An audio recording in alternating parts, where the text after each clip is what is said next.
तो दुर्मिल नाम के राक्षस की छाया उस पर पड़ गई। उससे जिस बालक ने जन्म लिया उसी को हम कंस कहते हैं। लेकिन ब्राह्मणों ने कहा कि राजन, ये बालक आपके वंश को नष्ट करने वाला होगा, वंश को बर्बाद करने वाला होगा। इसलिए उग्रसेन जी ने उसे लता पत्ताओं में लपेट करके और यमुना जी में बहा दिया।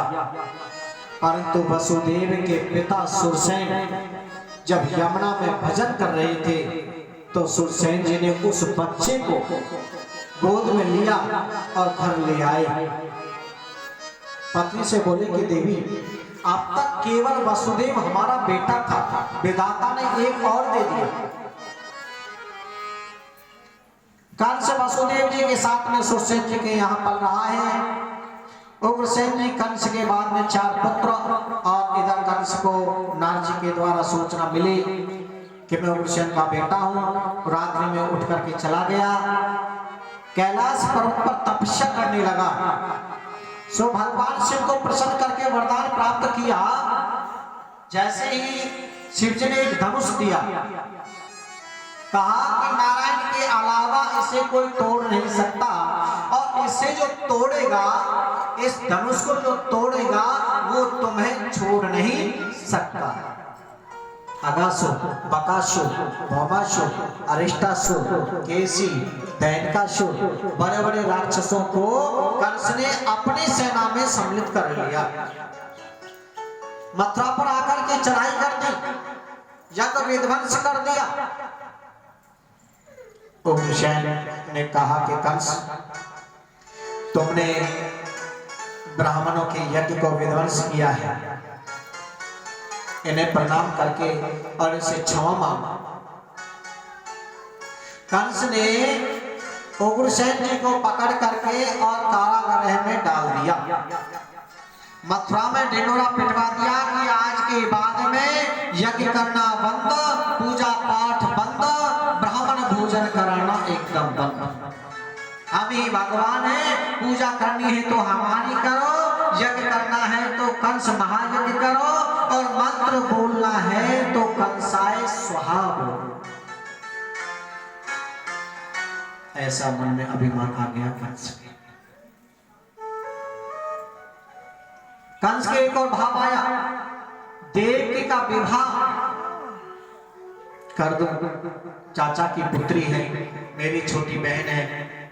वसुदेव जी के साथ में देवकी का विवाह संपन्न हो रहा है। सज्जनों, बड़े धूमधाम से विवाह उत्सव हुआ।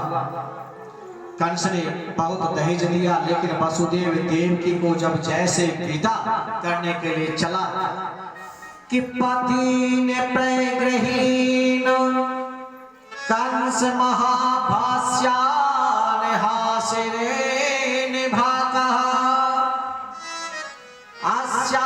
शनिवाष्टमो ने गर्भो हंताम भवसे ने भूता। आकाशवाणी सुनी, गर्भ तुम्हारा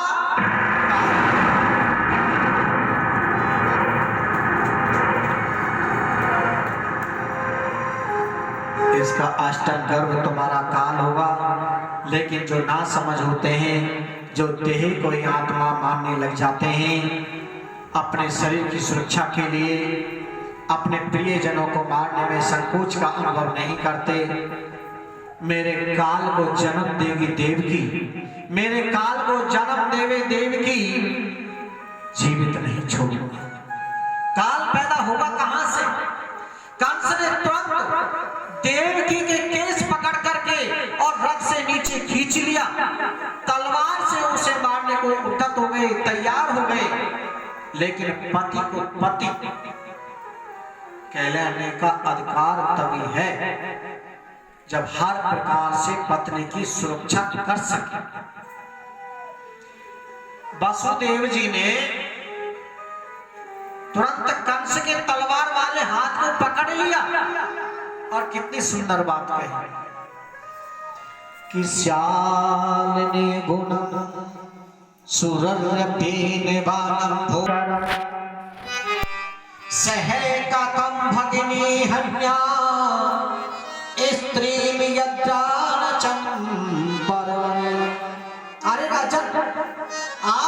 यशस्वी, आप जैसा पराक्रमी एक नारी को तलवार से मारे, ये शोभा नहीं देते। एक तो देव की आपकी बहन है, नारी तो वैसे भी अविद्या होती है, और विवाह के समय तो नारी लक्ष्मी का स्वरूप होती है। आपने देखा होगा विवाह के समय माता पिता बेटे के चरण छू करके उसका कन्यादान करते हैं, नियम है ऐसा। जिसका आपने कन्यादान किया पुत्री मान करके उसे मारेंगे तलवार से। कंस ने कहा, आपने आकाशवाणी नहीं सुनी क्या? आपने ये नहीं सुना कि देवकी का अष्टम गर्भ मेरा काल होगा? काल को जन्म देने वाले को मैं छोड़ देता हूं, तो ये मेरी नासमझी नहीं है क्या? कहा है केमिकर्यतनन्ते अदवाद सत्यदा यदनन्ते परिवर्त्यक्षणं रूपा। वसुदेव जी महाराज कहते हैं, ये मौत है क्या?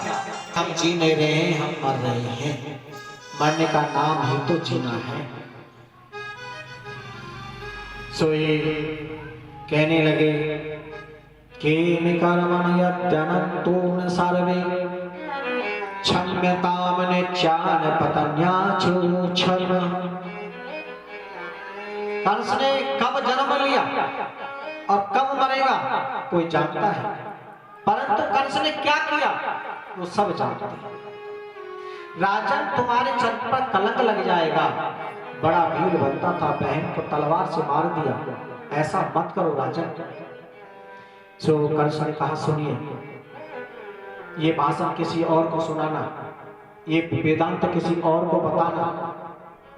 इतना जानता हूं कि मेरे काल को जन्म देगी देवकी, और काल को मैं जन्म देने वाले को मैं नहीं छोड़ूंगा, तो काल पैदा होगा कहां से? वसुदेव ने कहा, सुनो, तुम्हें देवकी से कोई भय नहीं है, उसके पुत्रों से भय है। हाँ, तो देवकी के गर्भ से जितने भी बालक जन्म लेंगे, जन्म लेते ही तुम्हें समर्पित कर दूंगा।